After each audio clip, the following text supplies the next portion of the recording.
Well, hello, everyone. This is Robert Schein, Managing Director and Partner of Blanky Schein Wealth Management, also the founder of the Society of the Few Financially Empowered Women. And I am so honored. This is such a wonderful day to have a great friend, somebody we in the Blanky Schein Wealth Management world has known for many, many years, Leslie Lehr. She's an author of an unbelievable best-selling book right now, and it's called A Boob's Life. Our family has been taking care of her family for almost generations, 2 decades right now.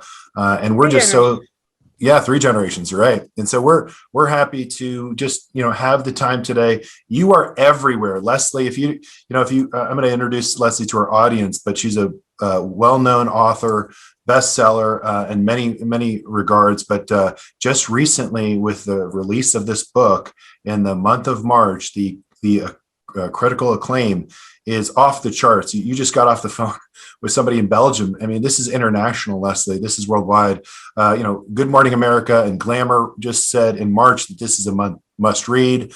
We're happy to have you with us for International Women's Month. And this is such an honor and a privilege to have Leslie Lehr join us. We're going to have a fun interview today. And you're going to teach me a little bit more about, the subject of the book that you wrote, right? Thank you so much. It's really an honor to talk to you. I mean, I'm truly honored. I've had a great relationship with you guys for a long time. I always feel really safe with you. And it's exciting. You guys have been supporting probably my last 2 novels. And now, People Magazine is talking about my book. So I'm like, yay, now I can be someone that you totally respect and I respect you. And it's just a really good situation. So I'm really pleased to be here. Thanks. Yeah, Leslie, you're everywhere. I mean, every magazine I see in the newsstand, and we'll get to all the future success that's coming your way. But let's start with A Boob's Life and the book. What's the evolution of this idea? I woke up one night. Well, I didn't wake up one night. I had breast cancer about 8 years ago. I think you guys remember that. We're very supportive about it. And I was finally better. My husband and I had just moved into this gorgeous condo in Malibu overlooking the ocean, kind of as a reward for me surviving, right? It was my dream come true. I remember you sending us photos of that. Oh my gosh. Your view from Malibu.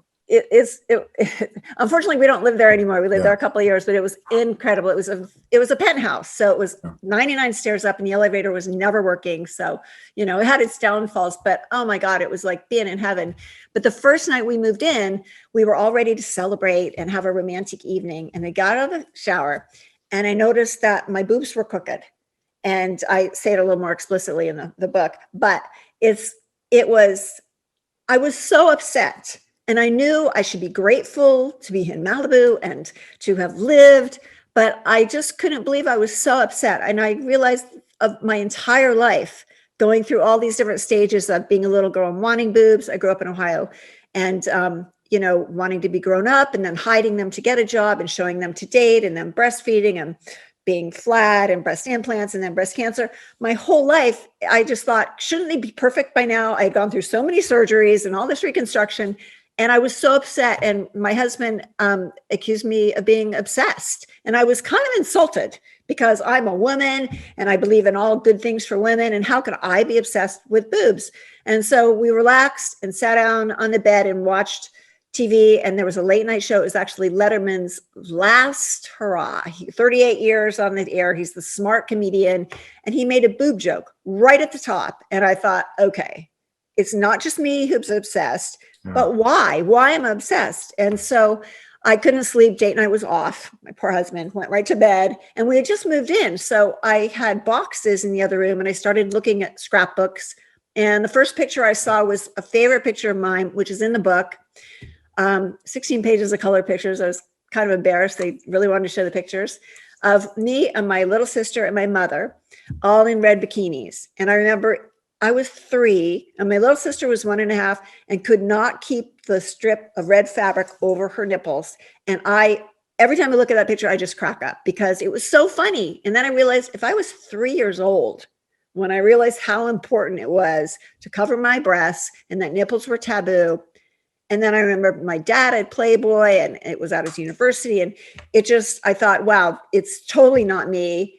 And then I started Googling online and I looked up breasts and everything I could find to explain this phenomena was related to breast was breast cancer, breastfeeding, and a lot of chicken recipes, right? Chicken breast. So I Googled boobs and it was all porn. And I realized that no one had connected this whole life of women. Every day we wake up and have to decide whether we're going to show our breasts or not, whether we're going to wear a bra or not, and COVID especially. And it just, then I saw this history stuff of all these things that happened when I was born that made breasts such a big deal. And it seemed like my life was a perfect example to kind of explore this subject about how men and women relate, because it's biological. I mean, you know, men are attracted to breasts, but the way that it's been kind of co-opted and the way the culture sees us just seemed like a bigger deal. So I was able to look through all my old scrapbooks and clippings, and that's how the book started. Isn't that amazing how you have like one evening, one moment in time, and it really then, you know, encapsulates sort of what's been, you know, it's a story that you've probably been wanting to tell, just didn't know how. And it's been, you know, sort of a memoir of your life for decades. Honestly, Rob, I didn't even realize. I mean, somebody said later when an interview, I don't know, it was People or someone said, wow, so of course you got breast cancer because your life is about breasts. And I thought, no. I never even realized that I cared so much until that night. And I put all the dots together. And honestly, I didn't know if I'd ever write a book again. This is my 7th book. And after breast cancer, my right side of my brain came back right away. I work with other writers. I'm very analytical. You know, I handle all my mom's finances. I deal with you all the time about setting up trusts and things. But my left side of the brain, that creative wellspring, just did not come back. And so when this idea, like, I realized I had to write about it, not only did it allow me to research a real subject, but something I cared about, and kind of gave my life a new sense of meaning, because I totally should have died during breast cancer. Had I not had my mammogram on time, had I not gotten this one drug, wouldn't have made it to the next one. So it was, honestly, it was like this amazing thing over the next couple of days, and asking my husband, am I crazy, or is this, you know? And I remember telling you guys, we went to the tennis tournament, and your father-in-law said, or you asked me what I was working on. And I said, I'm thinking about, you know, writing a book on breasts. And I was kind of like on the down low, because it took a long time to write it and a long time to sell it, because people take breasts for granted. But it was probably, I mean, that's why I write, though, is if I have a passion for a subject, I have to write it. I'm not the kind of person who will write a series of science fiction or romance. I'm not good at marketing.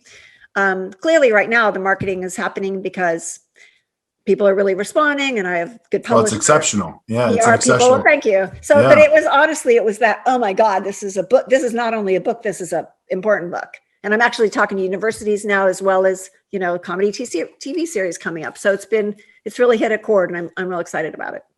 Yeah, Leslie, I think, first of all, tell John I say hi. Okay. And miss you guys. And then this is a memoir that is going through history. Not only what you get so real, so raw. There's a lot of areas that you go and you put yourself out there, which is that's why I said it's exceptional. And it also chronological, like, goes through the history of America and American society and culture. Why don't you discuss a little bit about that?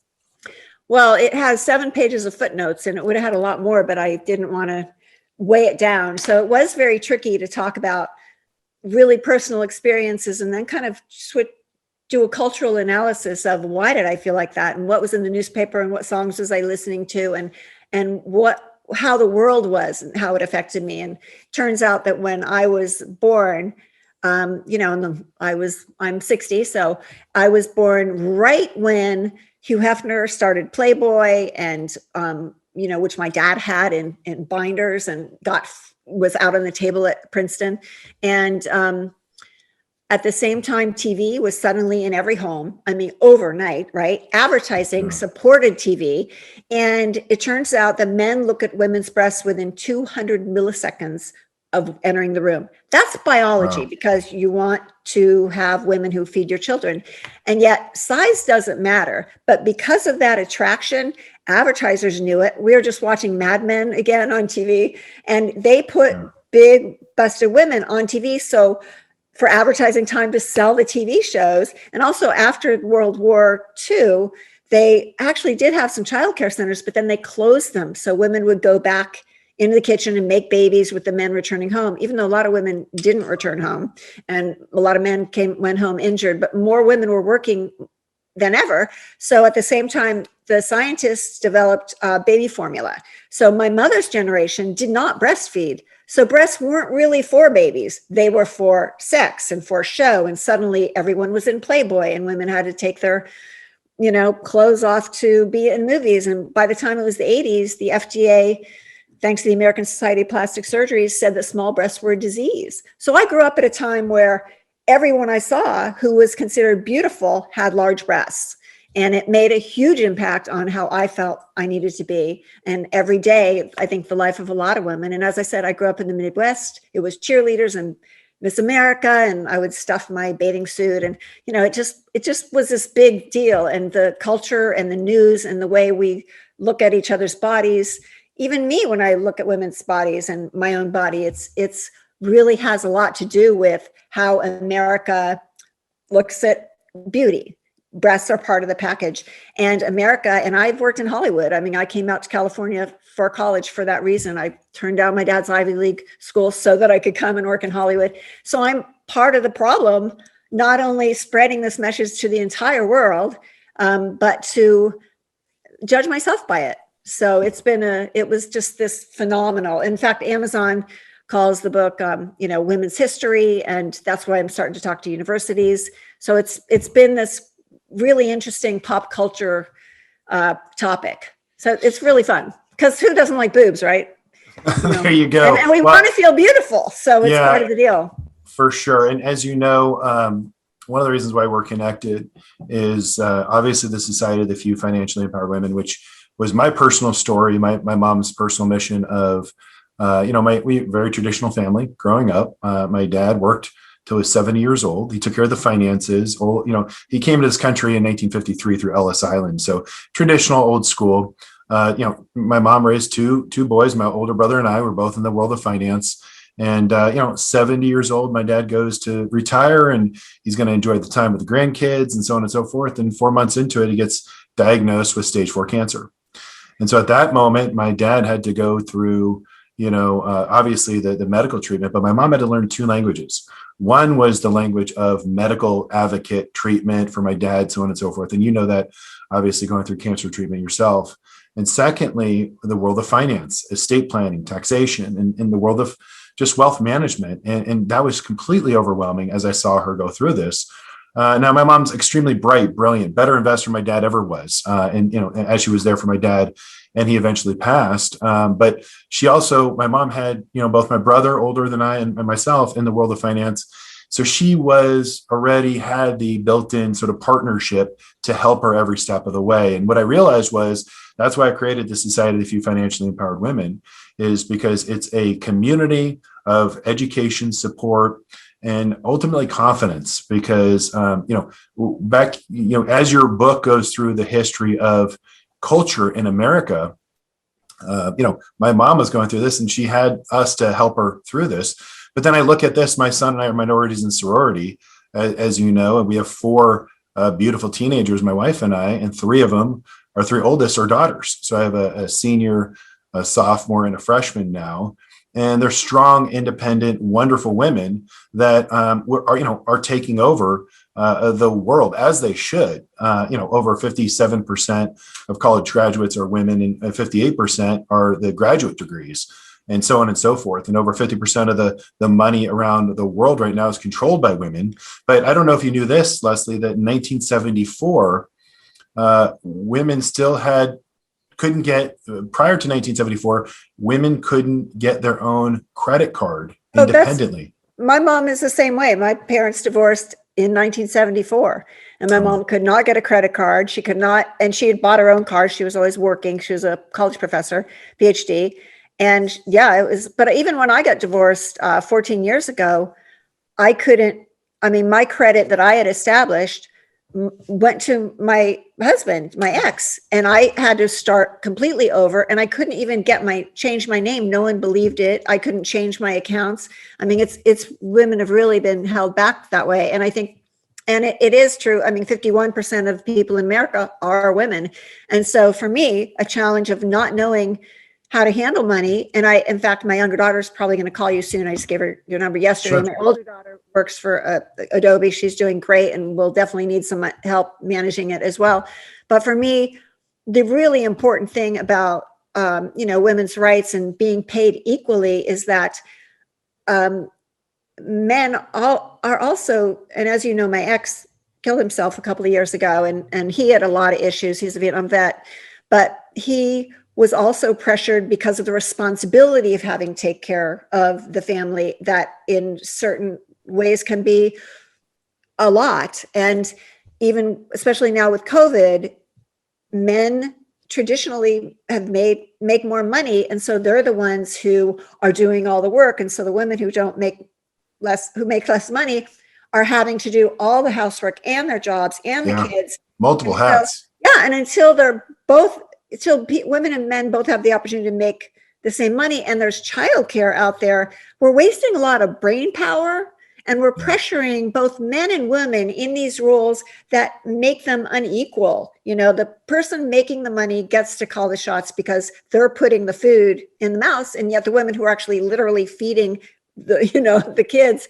it makes for a really tricky thing. And I feel like when we're all on the same playing ground and women can manage their own money and they know how to make it and earn it and have enough to invest, because even Social Security, right? Women do not earn any money for the time that they're taking care of their kids. There's no value in that. So once that is gone, they don't have the Social Security. They have to depend on the man's. And that's the kind of things where women lack investment power, so as much as we want to teach people how to invest, women need to be able to make that money so they can invest it for the future, because it's just better for everyone. So you're establishing that fund is why I'm staying with you and why I'm staying with you with my daughters and nieces and sister, because those are the things that we have in common is we want our daughters and our families to do better. And it's both men and women are hugely affected by not only how we invest and who we invest, but how we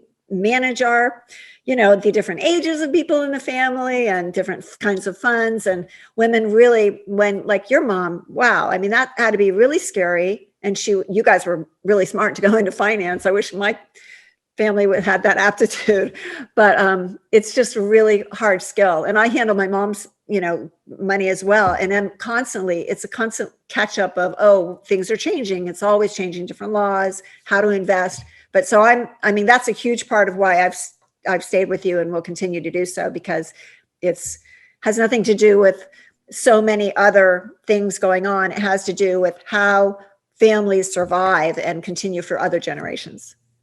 Well, thank you for your kind words. And, we take care of everyone as if, we are family. And it does take, in our wealth management practice, we see the three generations often. And that's how we connect and we can relate and ultimately partner, every step of the way. Even having hard conversations within the family and being the go-between, we specialize, in all different aspects, because it's not easy. Life's not easy and finance is not easy. And with that, it causes a lot of stress, obviously, in relationships as well. But we've been around and we've seen a few things here and there.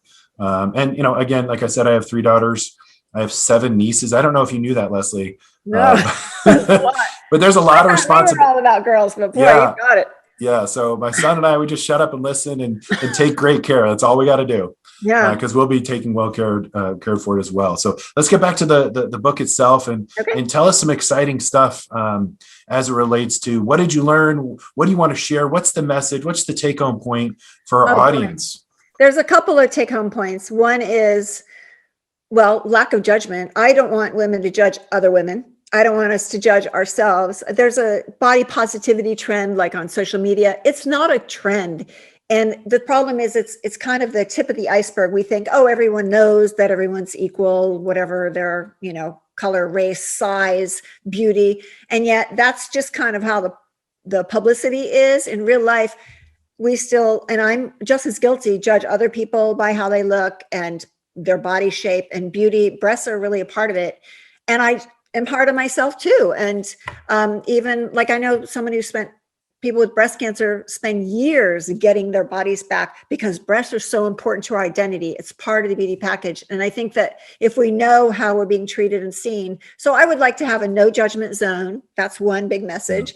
And I would also like to really have women know, and men, oh my gosh, I mean, heart attacks, hello, self-care is so important. But when I was doing my research, I talk about my experience with breast cancer, but then it's incredible how many women have died from it who don't have to die, people who really contribute to science and art and industry.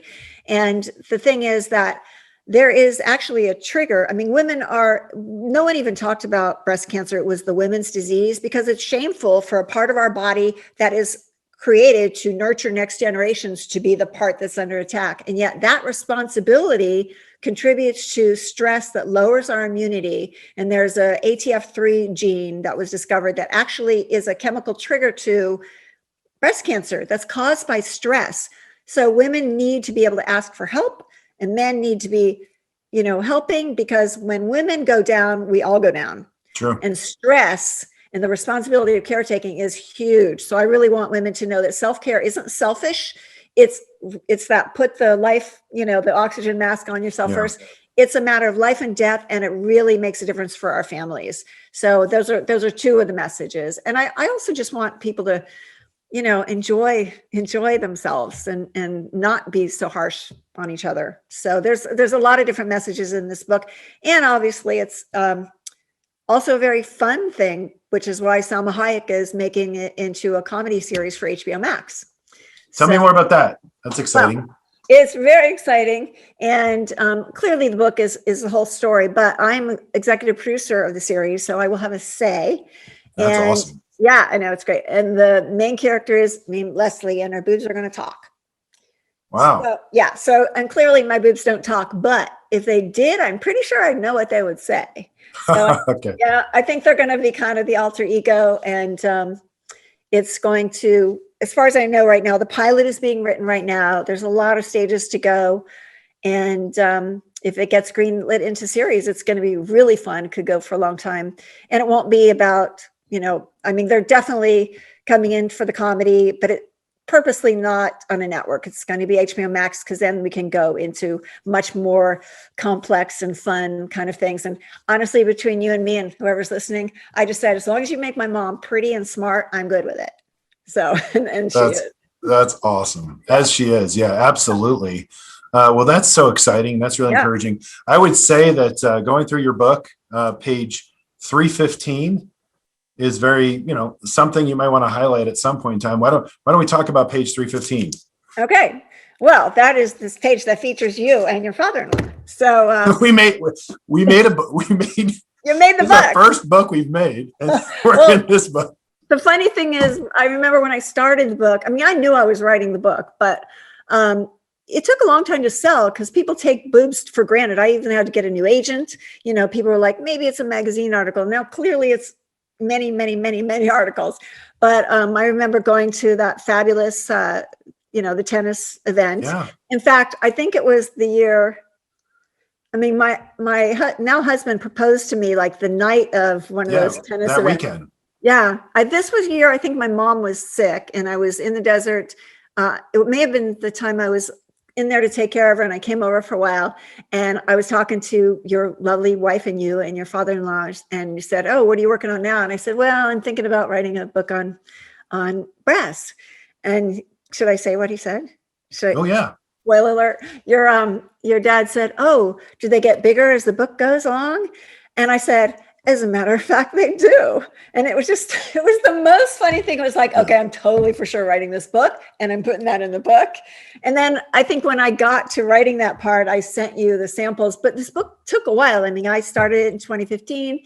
And it went through a lot of permutations. And so I'm guessing you probably thought that will never happen. Right. And then I was like, oh, they're going to not want to say that. But it turned out totally happened. You're in the book. So I'm thrilled. And your names, it also allowed me to talk about FEW. I got to mention that. Yeah, that was special. And I really appreciate that. And I think that's going to be a huge benefit for our community as well, for the few. And going back to that, Rick, my father-in-law, everyone knows him, everyone loves him, and he Yeah. is that witty all the time. So for you to have that and for that line to continue to stay and live in this, that doesn't surprise me. So that's kind of cool.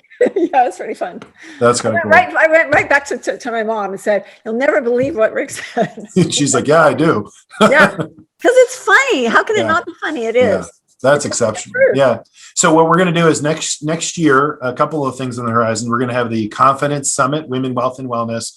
Love to have you as a speaker. Sure. We'll have you out here and then have you come back for tennis, because I believe back 2022, I think let's hope and pray life that gets back to normal again. We get out and have some fun, and we just get to be in the same room and just enjoy just life as we know it, and taking care of the people that we love and just spend time with. And so, Leslie, I really appreciate your time today. Are there any other questions or things on the horizon? I know that you've got a full schedule, so I want to be very respectful, because you're going, you spent time with us right now, but you're probably going to Good Morning America or a few other, publications, because you're on a full media tour and Definitely. your phone has been ringing off the hook. But thank you so much for Thank you so sharing much. this experience. And it was so great to see behind the scenes being there for you along this journey. If you have any questions or follow-ups, please feel free to contact me. I'm on all the socials, Instagram, Twitter, LinkedIn, my website.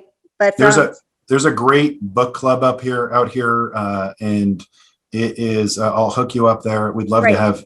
They should definitely have you out, no question. And I'd love so we'll follow up on that as well. But Leslie, you enjoy your day. Thank you so much for spending it with us, and thank you for everyone for watching and our interview today. Been a pleasure. Thank you. Take care. Bye-bye.